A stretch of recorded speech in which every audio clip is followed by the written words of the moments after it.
Hi, I'm Weston. I love talking about the Rangers, and I'm here to talk about Game 48 of the regular season. Rangers win 2-1 in the 9th round of a shootout over the Boston Bruins.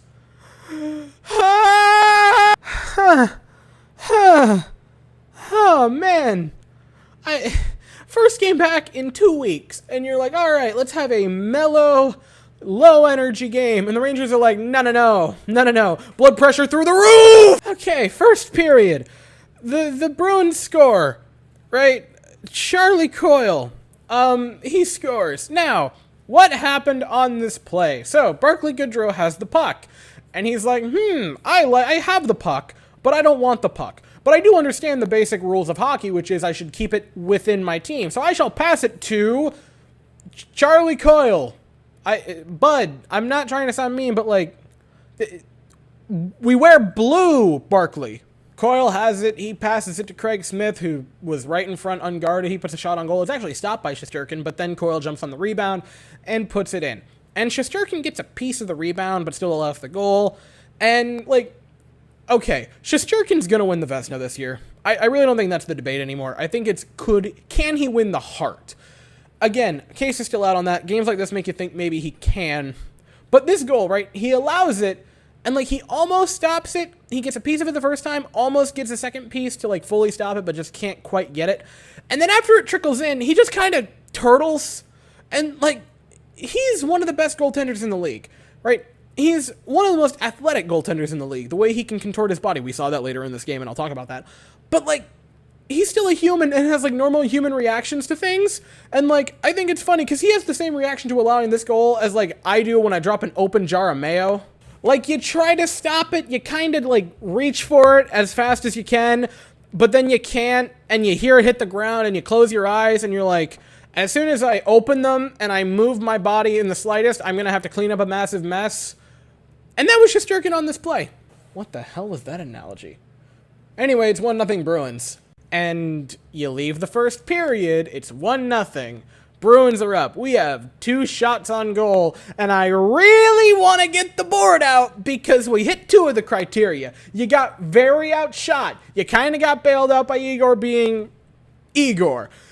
You didn't have a lead, though, so you were that close to making your old whiteboard make his second appearance of the season, which I'd like because I want to bring him back. It's been a hot minute.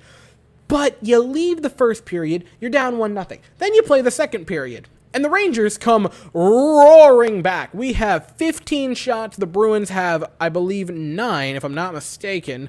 I will double check that, so I'm not an idiot. Yes. And you're like, all right, the Rangers are looking better. Right, we're back. In the first period, we looked god-awful. Second period, we looked much better. We were getting goalied by Jeremy Swayman. Here's the thing, right? We went 2 weeks without playing a game. And the Bruins, sure, they were down a couple of players. Some of their best players, right? They were out Marchand. They were out, if I'm not mistaken, Bergeron. I don't know why I couldn't think of the name of one of the best Bruins, you know. So they're gone. But they've played recently. At least they've played within the past 2 weeks. The Rangers haven't. But you see them starting to put the pieces back together. And then in the third period, it was very even. Shots were 12-11 in favor of the Bruins, but that's so close, you can't really... That's nothing, right? It's one shot. It doesn't matter. And the Rangers look better. That being said, like, I thought the Rangers held the puck more in the third period. I thought they looked better like that. And they certainly looked better in the second 2 periods, right? The second and third. But man, oh man, did the Bruins have a lot of great opportunities in the third period. And Shesterkin said, no. Hall had a breakaway chance and a great opportunity. Shesterkin stops it with the gloved hand. Later on, this insane play where he's in a full split and stops it with a part of his human body that you would hope no man ever have to stop a puck with. But he's made a save on it, which is neat. And then much later on in the period, there was the beautiful save with like under 10 seconds left in the game where he stops a beautiful shot by Pastrnak and a glove save robbery. Like Shesterkin in the third period, 12 shots doesn't sound like a ton. Like, that's a pretty good number, but it's not crazy.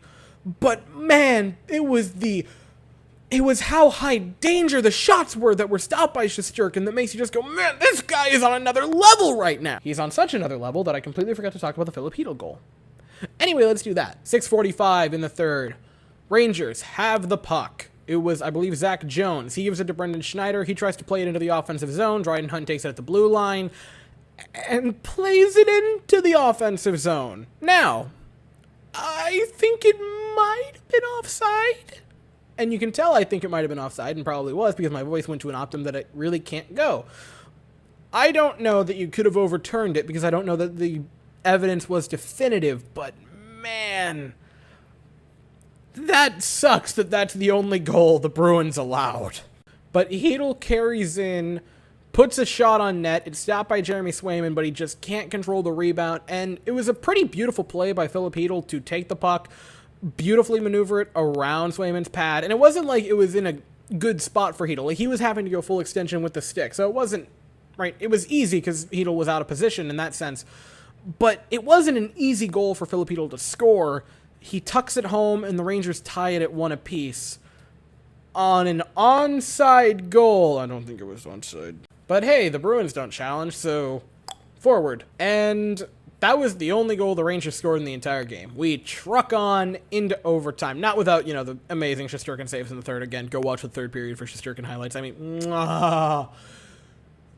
we went from Henrik Lundqvist to Igor Shesterkin. That should not be legal. And man, in overtime, Rangers get a few good opportunities. Bruins get a few good opportunities. They traded beautiful high-danger chances. This game reminded me so much of the Toronto game that was like the 4th game of the year. The one, it was Shesterkin versus Campbell, and the Rangers won 2-1, but it was in overtime, not the shootout. I believe that was the 4th game of the season. It might have been the 5th. It was a little bit later on than that. Okay, it's like the 10th. But this reminded me a lot of that game. Both goaltenders tonight were insanely good. Igor Shesterkin, I mean, what can you say for him? Jeremy Swayman, however, also absolutely magnificent, right? Stops 33 of 34. I mean, he played great. And I find it particularly funny because I was discussing with someone right before the Rangers game that, I honestly, goalie battles or pitchers duels are absolutely incredible. Because he was telling me when he was younger that he got to watch actual games in person of Hasek versus Waugh when Waugh was with the Avalanche. And I'm like, that's incredible. And he recounted a time where it ended 1-0 in, I want to say he said, double overtime back when, the shootout wasn't a thing. And both teams had over 50 shots. And it was incredible. And this isn't quite to that degree, but man, goalie duels, when both goalies are just firing on all cylinders, there's no better game. But in overtime, Craig Smith demolishes Igor Shesterkin, and he stays in after it, right? He stays in the game until 40 seconds left. And then the spotter comes out and pulls Shesterkin. Now, Shesterkin leaves, and he is, I've saved it, royally pissed off. He is mad. He slams his stick into the glass. He is angry when he goes off the ice. He wanted to stay in this game desperately. Georgiev comes in for 40 seconds towards the end, doesn't actually face a shot, but you go, man, this is going to be bad. Because Jeremy Swayman is on another level right now in this game. He's playing great. And you're going to have Swayman, who is dialed in, versus Georgiev, who hasn't faced a shot and has been on the ice for less than a minute. The Bruins are probably going to win this game. And then, like a hero emerging from the ashes, from the dust of a blown-up building, there he is. He comes onto the ice, and it's Igor Shesterkin. And, okay, 2 things can be true at the same time. Was this an incredible and gutsy performance by Igor Shesterkin to come back into this game? Yes. And it might be an all-timer game for Igor Shesterkin. Should he have come into the game? Maybe not. Look, this is a game, and you see games like this all the time in sports, right? Where a player plays through an injury. And when the player plays through an injury and wins, it's this all-timer, legendary performance. But if they were to lose, or if it's made worse, man, it could leave a real bad taste in your mouth. If Shesterkin gets hit again, Like, if he goes, like, theoretically, right, he goes for a poke check, and he stops the goal, but the guy falls into him, and he's hurt worse, or the concussion is made way more severe, if he even has concussion, we don't know yet, then it's a lot less cool than when you win it. Now, thankfully, Shesterkin won, and you got to see that he was pretty okay, because he stopped 7 of 9 in the shootout, but this is a game that's only cool because he won. And at first, on the first 3 shots, he allows 2 of them, and you're like, man, maybe he shouldn't be in the game. And it wasn't just that he allowed 2 goals, it was the way he allowed them, which was, his reaction time was just off. And Shesterkin has some of the best reaction time just in general. Like, obviously he's great at positioning, but this just was a reaction time problem. You're like, does he have something wrong with his head? But he then would stop the next 6 in a row, so you could tell that he was pretty okay. Anyway, the first 2 Ranger goals in said shootout, right? Mika Zibanejad with a move that is so filthy, so disgusting. It sends Swayman completely out of the blue paint. He goes flying with that. Mika gets a wide open net to shoot at. Then the Panarin, Panarin in the shootout is just unfair. You know that. You know how disgusting Panarin is in the shootout. He's a cheat code when it comes to that. So, I'm not surprised that he scored there. It was a beautiful shot and a beautiful score by Artemi Panarin in the shootout. And then it goes quiet for a while, because that would be the last Rangers goal during the shootout until the 9th round. And the Bruins would get 1 more and then miss 6 in a row. And, man, again, you can tell both goaltenders were feeling it tonight, because they both went on 6 straight breakaway stops in a row after these 2 goals, the one by Panarin and the one by Charlie Coyle. Like, it was fantastic. And for the Rangers, like, some of the Bruins actually kind of whiffed on their shots. The Rangers didn't. Lafreniere had a pretty nice shot. Adam Fox had a pretty nice shot on net. Ryan Strome had a pretty decent shot on net.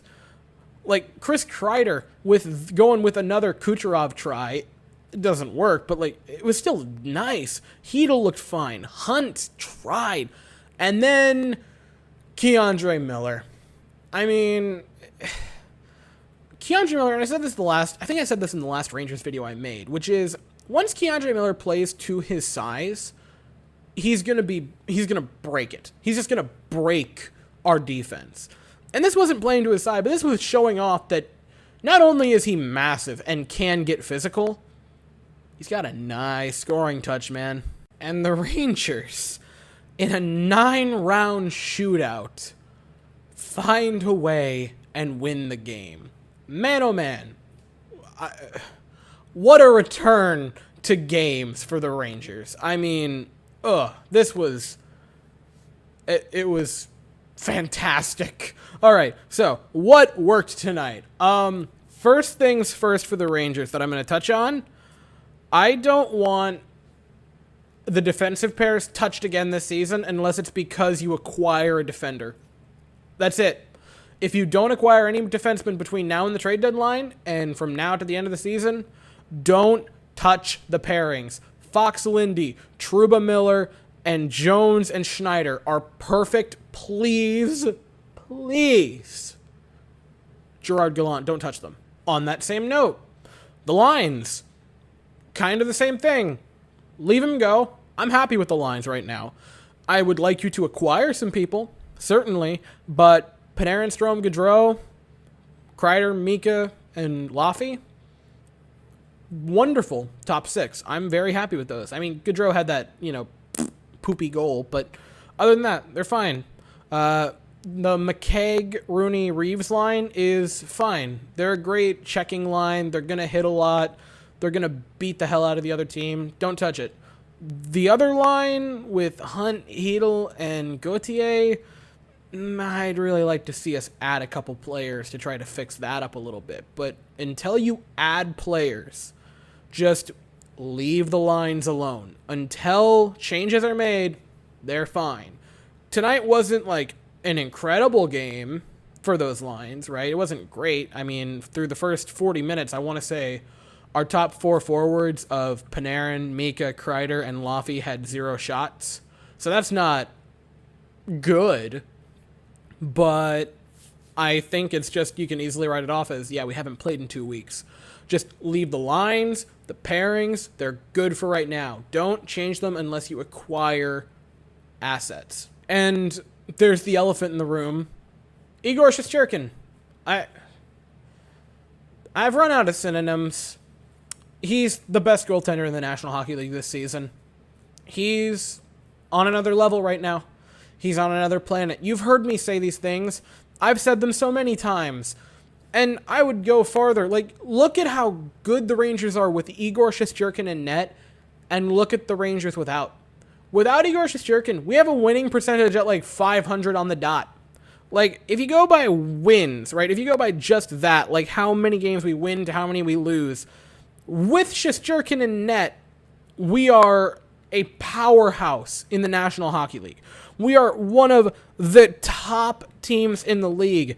And without him, we're the Red Wings. Like, it's such a dramatic difference of with him or without him. He's just otherworldly. And I want to know how many Russian swear words were used from Shesterkin to the spotter and from Shesterkin to the entire medical staff to let them allow him to go back into that game, because I can only assume he threatened their lives in many different ways. Dairubish Ribble. I don't know what that means, but it didn't sound fun. And ultimately, again, I mentioned it earlier, if he gets injured worse, like if he goes for a poke check and the guy falls on him and he gets the concussion worsened, if he even has a concussion, we don't know yet.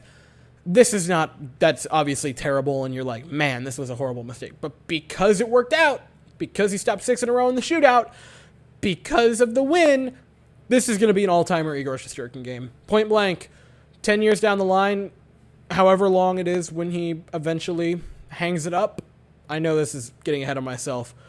This is an all-timer game.